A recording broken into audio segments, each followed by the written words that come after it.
Hey, hey, hey, hey,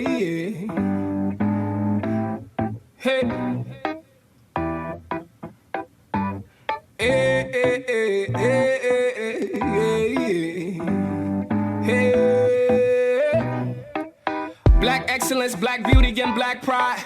Black power from all diasporas coincide. Progressive truth and regression eventually collide. May the beauty of the people no longer be set aside. May the black queen's grace continually mesmerize the millions who couldn't see it when looking into her eyes. And the black man's plight no longer be the disguise. Oppression, emasculation, they wanna castricize him. Take him away from the black queen, put him inside prison for slave labor, he institutionalized. Wondering on the outside, is she willing to ride? Is she willing to ride? Is she willing to fight for the love, even despite the fact that he doing time? Love that conquers all will never fade with time. If she don't choose the love that appreciates every life, his flame might get dim and he may reach. The Urban Impact Show is sponsored by Green and Wood Media Services. Green and Wood uses digital media to help businesses, political campaigns, and organizations grow while increasing their community impact. Green and Wood Media is pleased to offer a digital media buying fellowship to train, develop, and mentor young people interested in digital media, politics, and advertising. Learn more at greenandwoodmedia.com.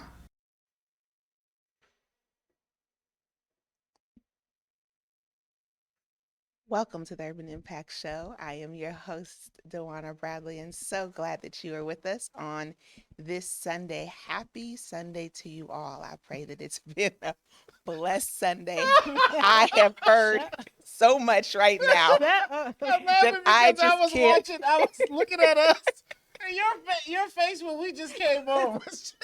Y'all don't even know what happened. What I just heard. I think the last screenshot had to have been you and I looking at what we were just talking about. Yeah. We're trying to keep it straight. And I'm trying to keep a straight face to welcome you all to the show today, because I just came off of some stuff. That'll be a whole nother show at another time later next year. Just so y'all know, we're gonna be talking about sexual predators in our community later show. It's some stuff that we're gonna have to have a family conversation. Yeah. You know, we're gonna have to have a family conversation. Speak to the community about it. Yeah, we definitely will. So, Dewana, what else we talking about?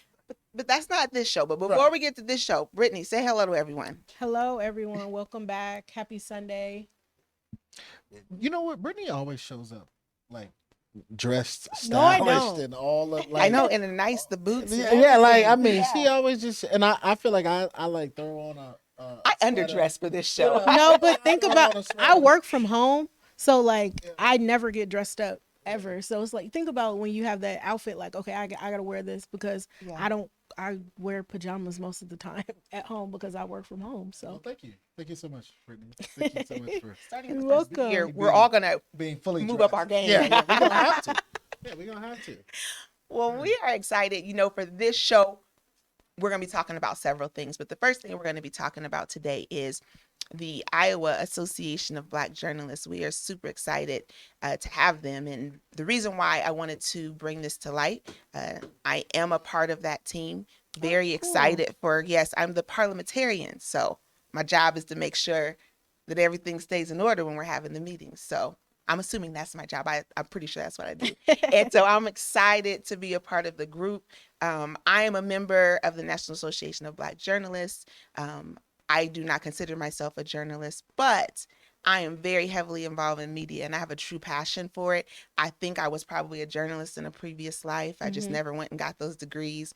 But I have a passion for making sure people get information and get right accurate. Yeah, they make sure they get accurate and right and on-time information. Yeah. So today we have some representatives from the organization who are going to be talking to us today. So I'm excited to hear from them and glad that they could join us on a Sunday. I know it's a day y'all ain't working, but I'm glad that you could give us they still time. working. This news But is happening. but Ticia's not working right now. She's on vacation. No, Oh she's yeah, still you working. just said that. She's still working. I bet you she watched the news. She's working. Leave Ticia alone. All right. Well, welcome. We have Ticia, Khalil, and Ty with us this evening. and welcome to you all to the Urban Impact Show. And I want to get things kicked off just by starting. TC, if you could start things off. Okay, each of you first just tell us a little bit about who you are, what you do in the journalistic world. We want to start there first before we start with our questions. Let's start with TC and go to Yes. Sounds good.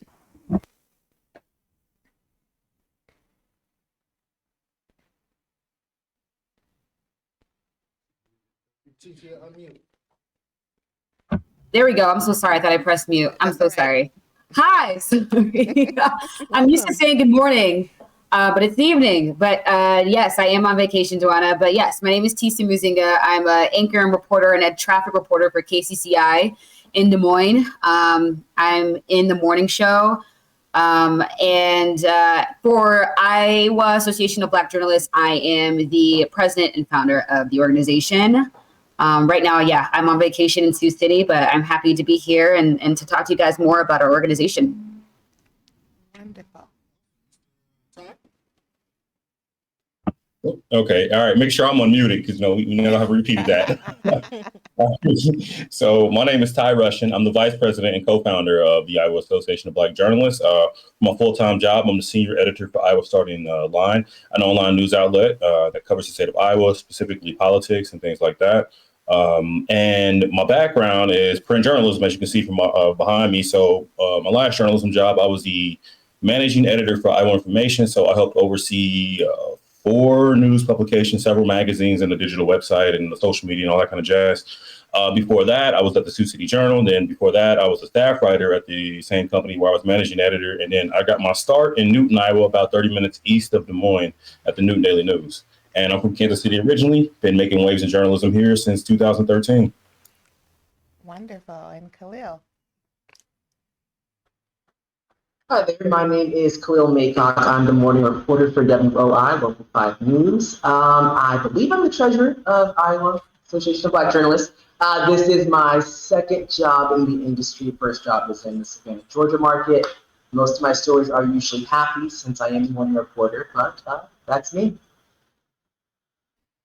All right. Well, thank you all. I'll get things started with our first question.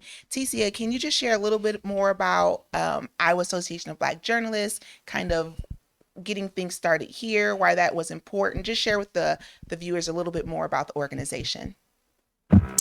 Yeah, so the organization is an affiliate of NABJ, so National Association of Black Journalists. And what that basically is the national, headquarters and an organization that really is an organization that, for Black journalists, there's training, there's networking, there's advocacy for Black journalists because, we're continuously underrepresented in media. And I really got involved with NABJ when I was in college. And my teacher convinced me to do it. She convinced me to go to the conferences that are held usually in July or late August, or early August rather. And I went, took a risk, and I met so many people from journalists from other local stations throughout the country, or even just network. And, the past 2 years, it hasn't been, well, with the pandemic, a lot of things have been virtual, but I've met so many journalists throughout the country through NABJ, and who are also my friends, lifelong friends. And we've been friends for, I would say like 8 years now. But yeah, it's really just a safe space for, journalists here in Iowa. We are continuously being hired. People of color, Black and brown, are being hired here in Iowa. And there's no representation of NABJ in Iowa and Nebraska. And, it's a problem, especially given Iowa has this history of, I can say for my station, there have been some struggles as far as representation and just as well as just many things that I don't want to dive too much into, but this was important for me to do because it's never happened before. What we're doing is quite historic. We really did make history. We've never had any type of representation here in Iowa as far as NABJ. So the goal really is to keep advocating for Black journalists like me and Ty and Khalil, and we also have Nixon and all the reporters that are of color throughout the state, and make sure that we continue to look out for one each other. We continue to network, and also we hold management in certain stations, whether it be broadcast or print, but we make sure that, they continue to put us on their list as far as, keep hiring us reporters, and not just reporters, but also just keep hiring management. That's something that I've been having conversations with my GM recently. We see more reporters and producers that are of color, but we want to see more management, more producers, and more EPs, and more assistant news directors, or even news directors that are of color, as far as in this industry. So, hey, a quick question for you. Do you guys? So I know that there's a lot of like TV. Now, will you explain? Will you just, maybe Ty or Khalil can answer this as well? Will you just explain that when you all say journalism, what are you all qualifying or specifying someone as a journalist? So let's say someone does, they take pictures and then they blog about it, or they vlog about it. Let's say that they write for a magazine, or that they do a podcast. Like, what are you all classifying someone? Is it just like a TV thing, or what are you all classifying someone as a journalist as? I'll just say quickly, it's not just TV. It's not just, we're really welcoming everyone. If you have an interest, come and learn, and let's network, and let's continue to grow together. If you are a photojournalist and you, I don't know example, I forgot what example you said, Rob, but I mean, come join. Anyone who has an interest and also does the job, with journalism, it could be so many things. It could be broadcast, it could be print, so many across the board. And we, especially with our chapter, I want to make sure that everyone knows that we're very welcoming, we're very open to join this organization. I'm just going to end that there if anyone else wants to add to that. Well, I was going to say, too, with the National Association of Black Journalists, they're pretty open to people who work in the communications realm, or who do marketing, who do public relations, who do, media and things like that. So, like, we're not going to be discriminatory, like, oh, you don't work for a paper? Nah, you can't join us. Like, nah, I mean, if you have an interest in media and presenting information to people and sharing that information, and, especially if it involves somehow the communications world, then, yeah, come hang out with us. Come learn. Come join. Come network. Okay, because I know TikTok and YouTube and all of this stuff is blowing up, right? And so some of them may consider themselves a journalist. Yeah. And I wanted to just let them know, like, if you're watching the show, because I know Brittany has another podcast as well, like, just letting people know, like, if you're watching this show, like, this organization is built for people who are, whether you're in front of the camera or behind the camera, whether you're writing with the pen or typing with the laptop, or using your journalism through the lens of your camera. Like, if that's something that you are doing, like, this is an opportunity for you to meet other people, and, like they said, come learn, network, because you never know who you may meet or who you may run into that could lead to another opportunity, or everybody wants a guest on their show, right? You never know who may know who, or who may have connections to whomever. Just because they are not on TV doesn't mean that they may not be able to make a phone call to somebody and get somebody really quick on the phone. You never know, like, who can hear you and hear your message. Yep. Yeah. So Dewana, sorry, I done. No, that was good. That's what we're here to ask questions. I know Brittany had a question, so I'll turn it over to her. So this is a question for either of the three. What does your chapter hope to accomplish? And that could be in the state, in the U.S., just in general. What would your chapter hope to accomplish? I think our chapter hopes to accomplish fellowship. I think, we want a safe space for all of us to come, be able to talk about our wants, dreams, goals, but also make sure that we are represented. So I think that's, like, the main thing for us, is to make sure that we all can gather, network amongst each other. So, and if you guys have anything else you want to add to that? I also want to say, this market, a lot of people come to Des Moines sometimes, or whenever, you're at in Iowa, and they come here as a stepping stone. Some people come and they leave. We just want to make sure that our organization stays for a very long time because, we're the founders. We started this, and we want to make sure that the next generation and any, young journalist that comes to Iowa to, start their next gig here, that they, as Phil said, have that safe space and feel like they have support. So I'm hoping that we continue to stay as an organization for many years. 10 years, 20 years, and as well as,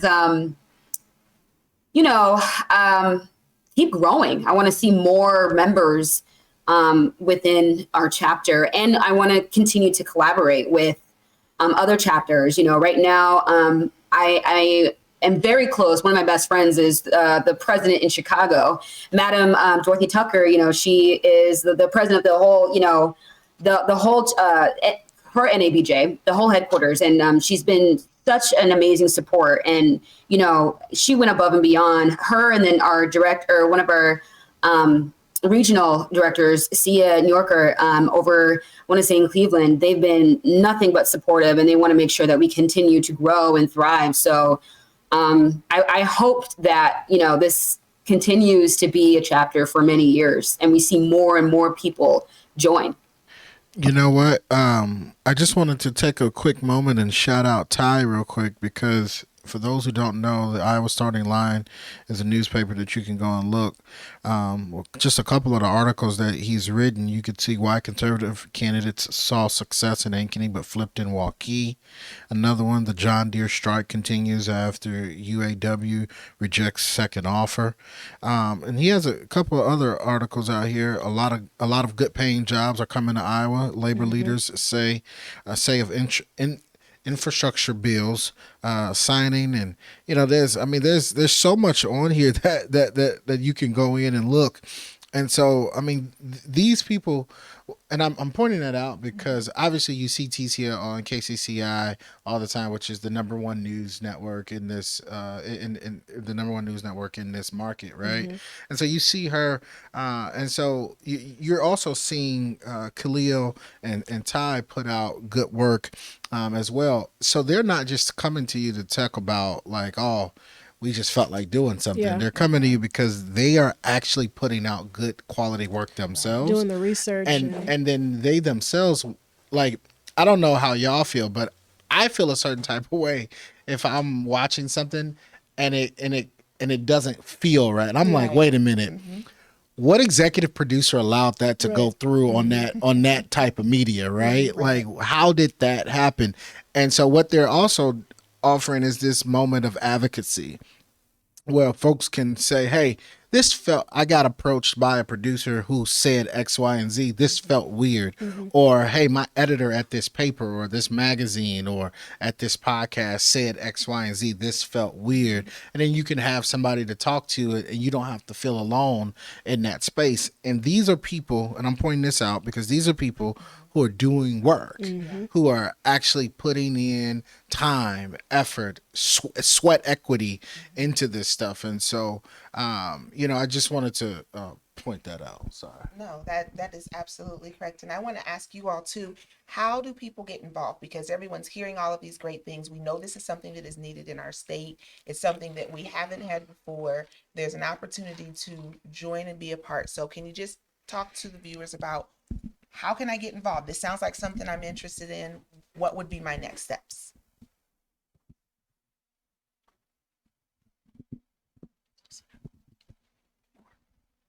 She knew that. You want me to do it? I feel like Ty, you had something to say before that question.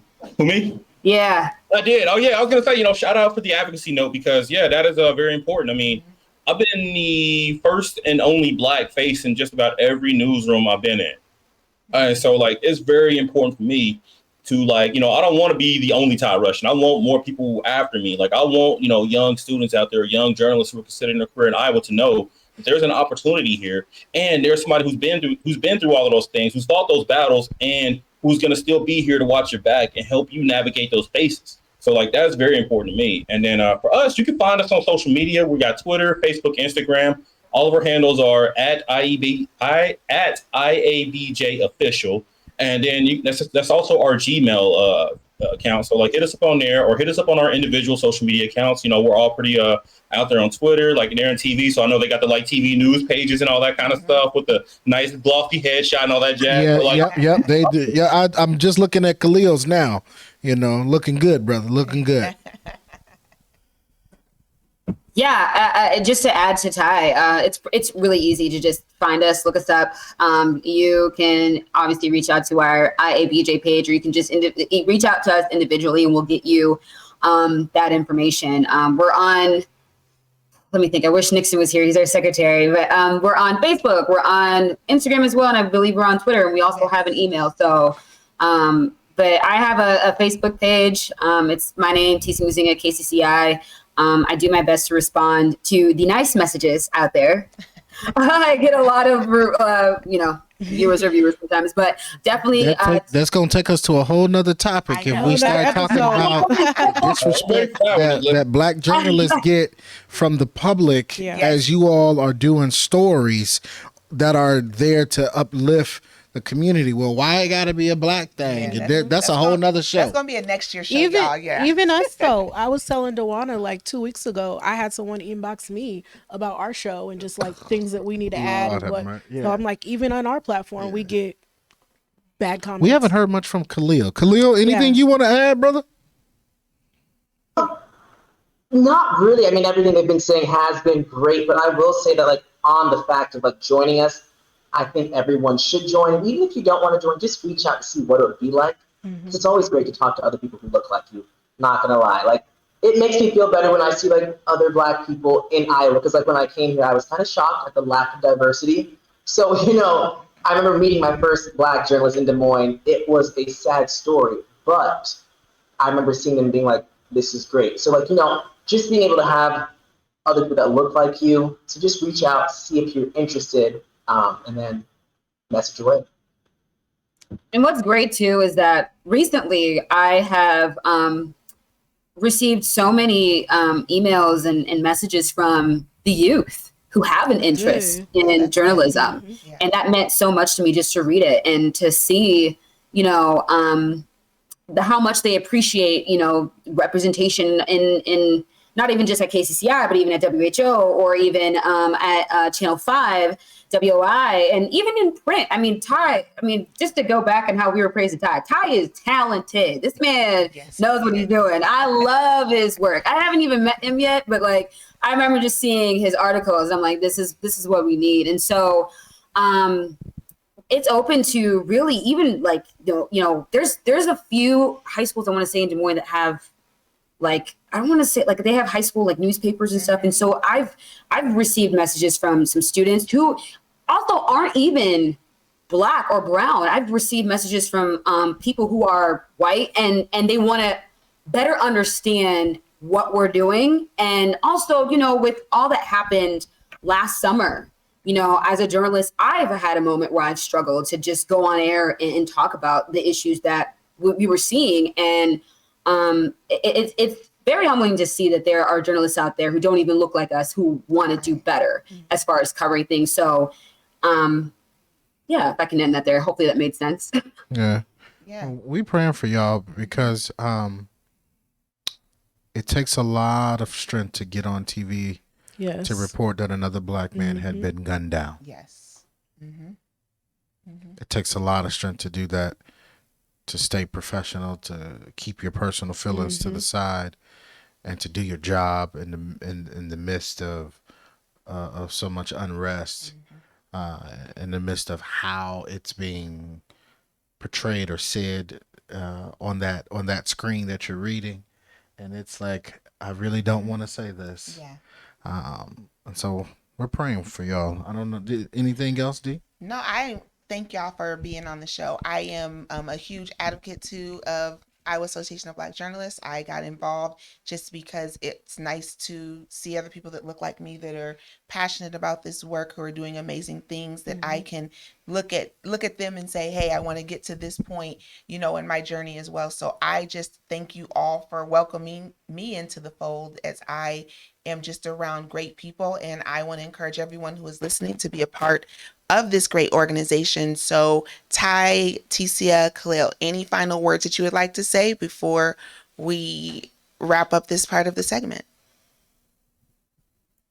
I appreciate y'all having us on here and just letting us talk a little bit about our careers and our intent with the Iowa Association of Black Journalists. I mean, we're really hoping to make a difference here in the state of Iowa. You know, if things go well here, we want to expand, like help our brothers and sisters out in Nebraska. That's a long story with that, but like they don't have that representation over there either. So like, you know, if we can grow this thing and be successful here, we can offer, you know, an outlet to other journalists of color here in the Midwest who don't have that same representation. So, you know, let's keep at it.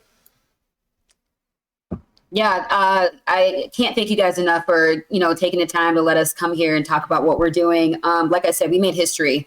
It's something that has been spoken about during the NABJ conferences and meetings that they have with the headquarters and the secretaries and presidents that are with the NABJ. So when we got approved, there was like a standing ovation. There was nothing but applause because of what we did. And it was lots of long meetings and lots of back and forth and lots of like meetings. Like I remember I was, you know, I was in meetings about this, and then I had to get ready for work, you know, like lots of hours spent to do this, and it's worth it. And I'm really proud of everyone who has gone out of their way to make this happen.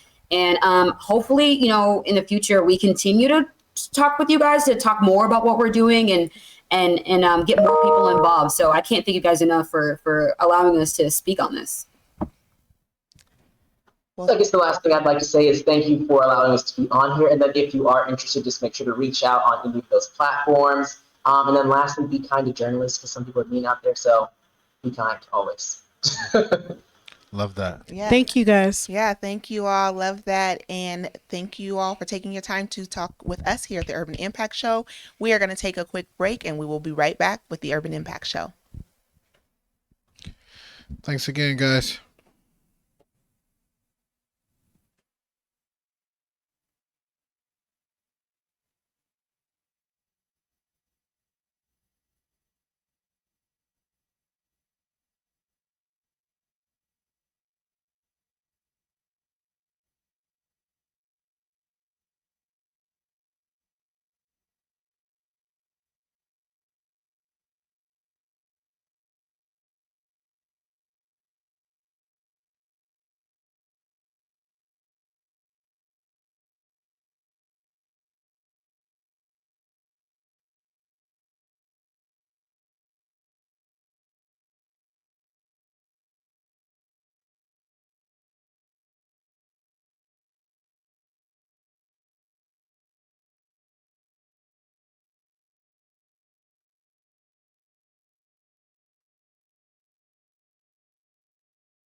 The Urban Impact Show is sponsored by Green and Wood Media Services.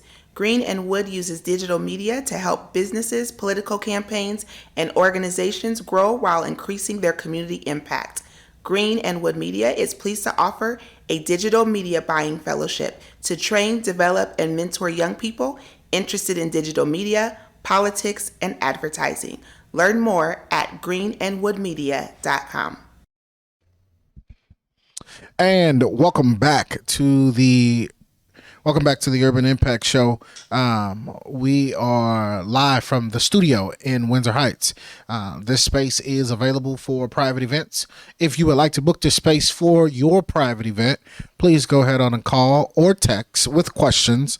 Area code 515-996-0326. Again, we are live from the studio in Windsor Heights, and this space is available for private events. And if you would like to have your private event at this location. Please call or text with questions 515-996-0326. Welcome back to the Urban Impact Show.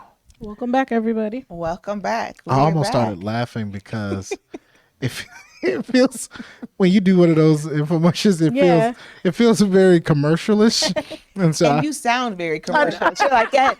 Like To you the have this studio. rehearsed. It's called 996-82. I'm like, he sounds so professional. It just sounds real and good. we don't, and I don't talk like that all the time. So whatever. And then when you stop and look at me, I'm like, Yeah. I don't know what Who you is say. Who is this person? How am I supposed to come back from that? I don't know what to say. Yeah, I almost feel like when I was watching something online when Kev on stage was trying to read some Colgate commercial and he just could not stop laughing because he was reading the Colgate commercial. Oh man, it was so funny. Yeah, and I just But- am like, what do I say after that? Like, Yeah. I want to do another, like, I want to say something. Like add to it. I do, and there's nothing for me to add to it. But to say, we're almost at the end of the show, and we are at our last live show for this year. Yes, we are. Man, That went this by quick. So I feel like we were still trying to recover from 2020, and here we are about to go into 2022. I do want to say this really quick. I gotta say this. And for everybody watching, I'm about to get on my little soapbox for a second. Only because I read something today that really bothered me, right? So I was watching first of all, shout out to Netflix. The movie Life is on Netflix with Oh, I Martin seen Lawrence that. and Eddie It's Murphy. on the top 10 too. Yes, it is. Literally my favorite movie next to Brown Sugar. Loving basketball fans, y'all can keep that. But so I was watching something and I saw this online that a mom had to make a decision between paying the rent or paying for daycare for her child, right? Which then led to her trying to figure out, do I not have a job because I have to watch this child? And then not having a job leads to no rent anyway, right? Or do I or do I not pay the rent, pay this child care, go to work, and then try to make the rent up later based upon whatever, but the landlord can make some decisions from there, right? And it broke my heart because I was thinking about like my mom, and like she had 3 kids. She was on her own. She had 3 kids. She was out on the bus in Chicago, riding the bus with three kids, trying to make it happen. And I really want people, as we come out of this year and go into next year, I really want people to start paying attention to what's going on. Because as my friend would say, it is a reasonable request Yeah. for you to say, I just want to pay my mortgage or my rent, Right. transportation, have food, and daycare. Yep. It's a reasonable request. Go ahead. And I think that's why, like, some of you know, I took a job in HR here recently. And I think that that's why it's so important for me to, like, I have a soft spot for like mothers or families, like to always advocate for people to be able to take care of their families or help them within taking care of their families. Like I had to make a decision this past week and a young lady was going to lose her job, but I felt like it was my duty to help her, especially around the holidays. And it was my duty to help her in any way that I could, obviously an ethical way, but it was the same thought. Like she came to me and when we had a conversation, she was like, Brittany, I'm the breadwinner of my house. If I lose my job, like this means we no Christmas, no paying bills, no paying, so it's like I had to try to do whatever in my power to help her keep her job, let her learn the lesson that she needed to learn, but help her keep her job. I'm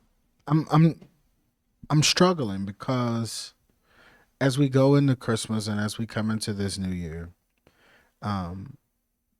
right now, whether you believe in abortion or not, if you take abortion off the table and just look at women's reproductive health care in itself, it's a reasonable request to ask that you have the right type of health care coverage when you go to the doctor. And I think it to me is unimaginable. It blows my mind that 70-year-old white males are making the policy decisions on what women can or cannot do And they ain't a woman. with their reproductive organs. And they've never experienced half of anything that a woman would go through, or the decisions that have to be made when you're trying to figure things out, or that decision of to keep or not to keep a child, or that decision of to go or not go to the hospital. I mean, I've been without health insurance for me and my kids, just praying that none of us got sick, because there'd be no way that I could afford to take care of anything. Those probably 90 days of no health insurance were probably the longest 90 days of my life. And probably some of the scariest. It right? is, yeah. And I'm sorry, I know I'm not off my soapbox yet. I'll step down in a moment. No, keep going. But recently, those who don't know, I was in the hospital, right? I had severe abdominal pain. That thing put me to that thing put me down. Do you hear me? I was curled over in the fetal position, basically trying to hold myself, right? And I'm in an ER room. I get moved out of a room without anyone saying anything and just put in the hallway by the door. Yeah. Right? The door is opening and there I am laying in this bed for the whole ER lobby to see. And it was mind blowing to me that the pain of Black people that go to the doctor isn't taken serious. And once again, it's a reasonable request that when I go see, and I get that our healthcare is tough right now. Yeah. I get that. But I am tired of with how much we have to pay for healthcare. I don't want you to tell me to go get Mucinex D. I want you to find out what's wrong or with me. tell me, right? And I want to shout out Dr. Ronnie Hawkins. Dr. Ronnie Hawkins was one of the first African American doctors in Des Moines. He's been practicing since 1983. I was born in 88. And so just for those who needed a reference point. It took Dr. Ronnie Hawkins to check me himself for something else to transpire for me to get the right type of medicine that I needed in order to actually get done what needed to get done. I got a friend right now who's been dealing with this pain in her face for months now. For months. And the healthcare system has sent her in this ring around the rosy type of mess where it's like, well, somebody just help. Right. And here's the other killer. I went to get the medicine from a store. I'm not going to name the store because I plan on making a phone call myself, and I know there's some folks on here who will be calling that store the moment I say. The store tells me that they couldn't fill the medicine. And they say we don't have the medicine that Dr. Ronnie Hawkins That he gave you. that he had prescribed, right? We don't have that here. And so I say, well, is there another one in the area that can fill it? The lady goes to check. She comes back to me. Her first words to me, Brittany and Dewana, was, just so you know, I checked your insurance. Your insurance won't cover this. I said, ma'am. I didn't ask you that. Brittany. Yeah. I looked at the lady. I said, ma'am, I didn't ask you how much the medicine was. I asked you to find it for me at another location. But you're looking at me. But you looked at me because I'm dressed in this jogger outfit, and I look a certain type of way right now because I just got out of the hospital. Yeah. Right. So you're seeing me at a vulnerable moment, regardless. And honestly, everybody you see at this place where picking up medicine at a pharmacy is in a vulnerable place. Right. And so I'm like, I didn't ask you that. I just asked you who could feel it. So I'm infuriated at this point. Y'all know me. Oh, yeah. So I drive to the other location. I get there. I say to the lady, I wasn't going to say anything, but the advocate in me, that if another black person was to step to this to where I was just at, they probably would have just left there feeling defeated and had no way, no platform, no nothing to say to anybody, and would have went home and dealt with it on their own. But thanks be to God, it happened to me, because now I can say something and now it can be fixed. Right. Because I go to the other location, and guess what? My insurance did cover it. The lady put the wrong Robert Johnson name in there. So that would infuriate me even more. Exactly. And the fact that it was, and what really blew my mind, y'all, was I'm explaining the situation to the lady at the other location, and she's showing me compassion and empathy as I'm explaining. Right. She's doing a great job, and so she says, you know what? Let me just rerun this whole thing and see if we can maybe get it to work. So she said, can you just confirm your birthday? For those who want to know, I was born January 21st. If you want to give me a gift, it's coming up next month. Shameless plug. And so she says, oh, I'm sorry. They had the wrong Robert Johnson in there. So imagine somebody who shut down in that space. Would have probably ended up paying what the medicine had cost. But I'm back at like, this is a you're not supposed to mess up in what you're doing. Like there's some jobs where you can mess up, where this is like one of them where you got to be accurate. You have to be accurate. So now I'm wondering, why are you even qualified to be where you are? Because you got to be accurate at a role like that. And I'm stepping off of my soapbox now, y'all. But I had to get that out as we close this year, because it's been heavy on my heart, because, and we see, and I'm gonna say it, we see African American business owners struggle every day. Now, do I think sometimes we got to work on our customer service? Absolutely, but that's a family conversation that we can have, and we can have that conversation, and we can do that. But then I see restaurants just popping up. Yeah. Village Inn is now something else. It's like stuff just popping up, right? And I'm like, wait a minute. Yeah. Like, and then I watched Fat Tuesdays close, and shout out to Mr. Stephen James, love and miss him for what he's doing, And then I even watched Chrissy, I even watched my sister go to Joppa every single day, 6 days a week, only closed on Mondays, right?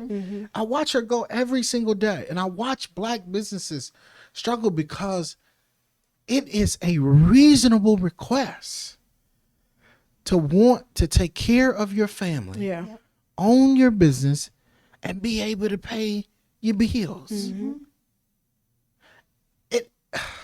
All right, I'm stepping off my soapbox. But as we exit this year, and as we get ready to go into these holiday seasons, I just really want us to pay attention to what's going on. And like Khalil, our black journalist, just said, be kind to somebody, because I don't know what DeWanna woke up and had to struggle with. The other day, I got a phone call from a mom whose 17-year-old son had a gun to his head. Oh my God. Getting ready to kill himself. And imagine she going to work the next day. Yeah. And you saying something that you think is funny, and it triggers her. Or not showing empathy. not showing that, Not giving right? her the day off because Yeah. she needs the day And some to deal businesses with her child. are like that. The mental health right now is, we are in a public health crisis. State of emergency. And our babies, I said I was off the soapbox, but I'm You're sorry. gonna put me on one now when you start saying that. But if you go to any of our high schools right now, like I'm almost in tears, y'all, thinking about this. You got our babies walking around in ankle bracelets. Behavior is off the chain. And here I am thinking about this little black boy who I'm gonna raise and who I'm gonna be a part of. Thinking to myself, I don't want this for them. I don't want this for Sheldon. I don't want this for Eli. I want something to change. Yeah. And you know what, DeWanna? Shout out to you and the board for trying to implement real policy changes to help what is going on in our school. Our babies need help. Yeah. Not only do they need mental help, but folks, they are having sex. And they need support. They need support. They need to be loved. Yeah. They really do. And it starts at home, though. Community, family. They need their community. I'm just going to add to what you're Go saying. ahead. I'm done. is That Sorry. I'm only going to add to this and say community. We need to step up and do something. Yeah. We are waiting for all of the people to do something. You want to point your finger at the teacher. You want to point your finger, at the principal. You want to hold it. You want to hold all these people and point to all these people. Community, community, community. Yeah. Church folks, business folks, regular folks, whatever you identify as. If we do not come together to do something for our babies, it is on us. It is on us. They have expressed in every way that they need some type of help. Rather, they've threatened to harm themselves. Rather, they're acting out in school. When those things happen, that is saying, hello, attention. I need your attention. Yeah. And if we don't figure out how to do this together, it will self-destruct. And I say this because I am so passionate about young people. And I will get emotional while I'm talking because I can't stand to see another story about some mother burying their child because we're not paying attention to the warning signs. Yeah. They give you warning signs before it gets to that point, and we're not listening. So there's so many things I could say about as we're closing down to this year. But if I could say anything for the one, you got to love people and you've got to listen to them and we've got to support them.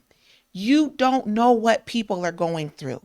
You don't know what's in their space.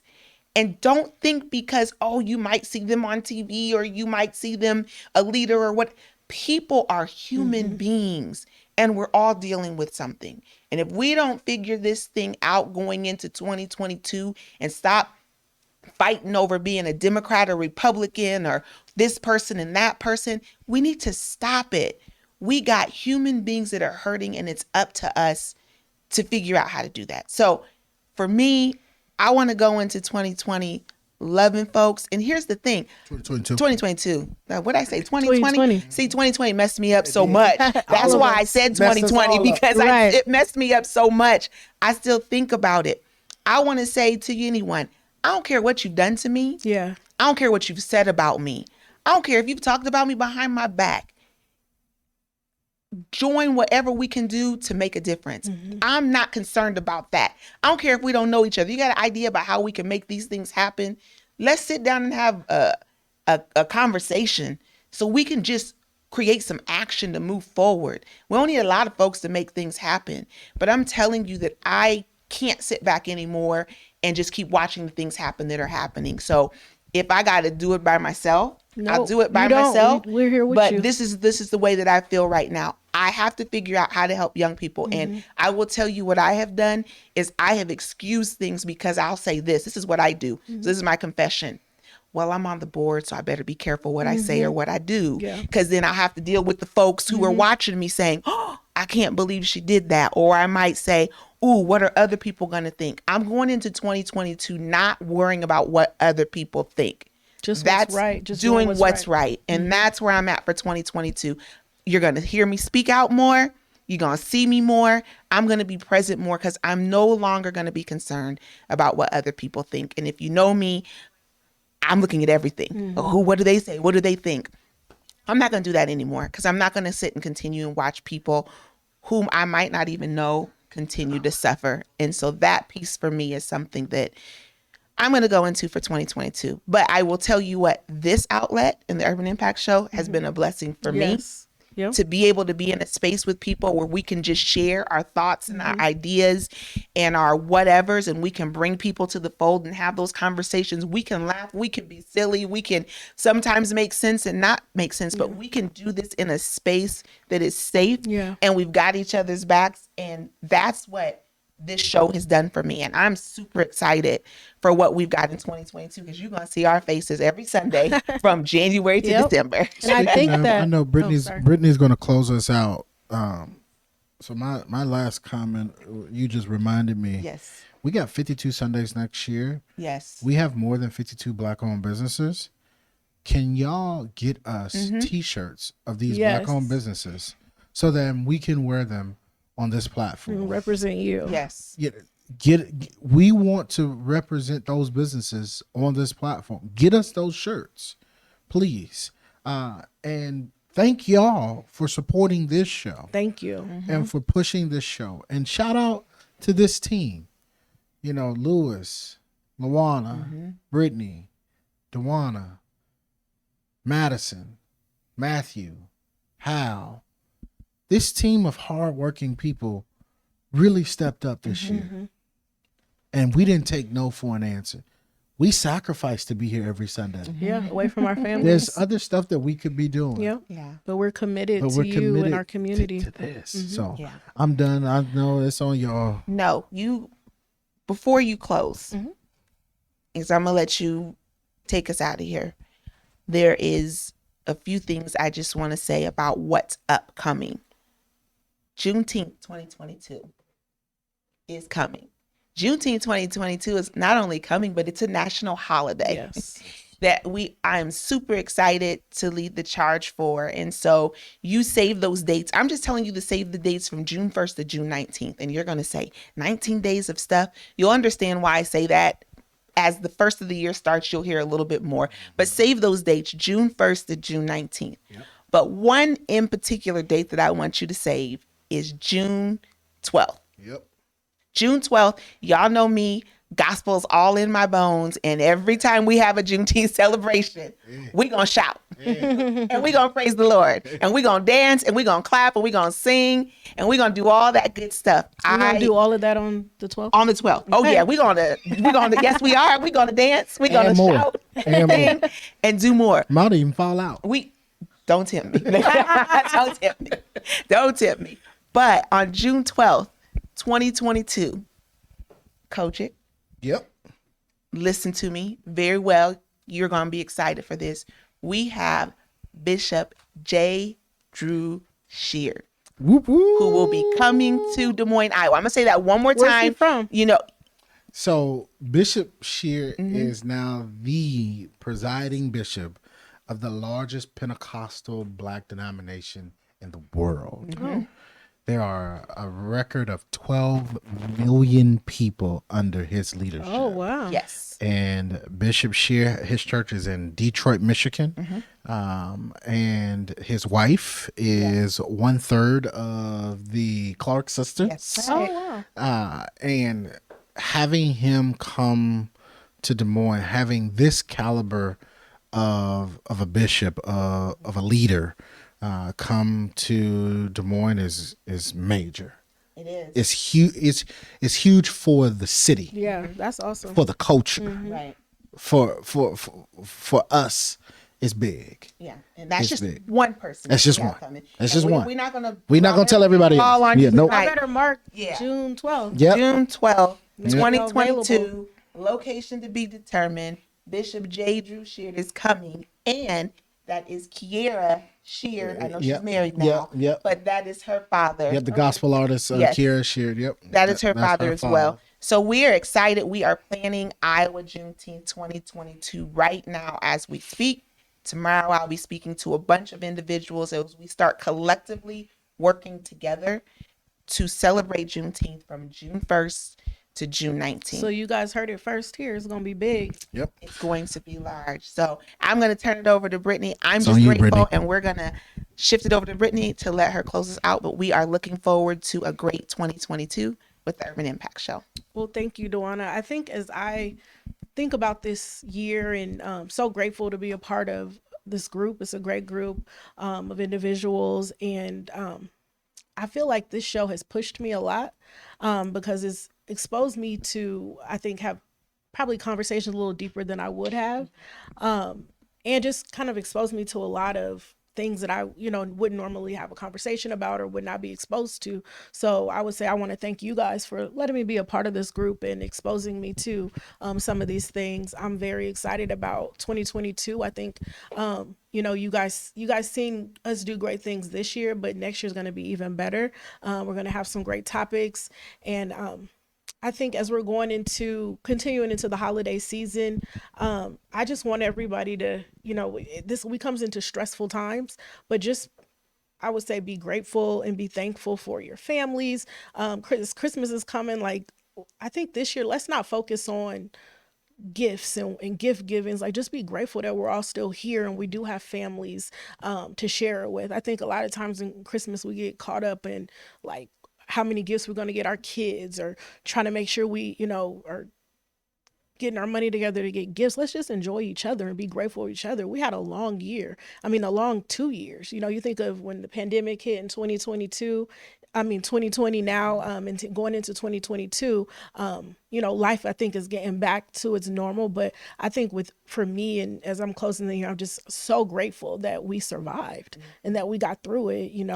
Some people lost their jobs. Now people are going back to working and, going back to even better jobs or careers. So as we're heading to 2022, I would just say, let's just think about being grateful and thankful, and let's not get wrapped up into just buying gifts and gift giving. Let's, maybe do more appreciation for your family and for each other.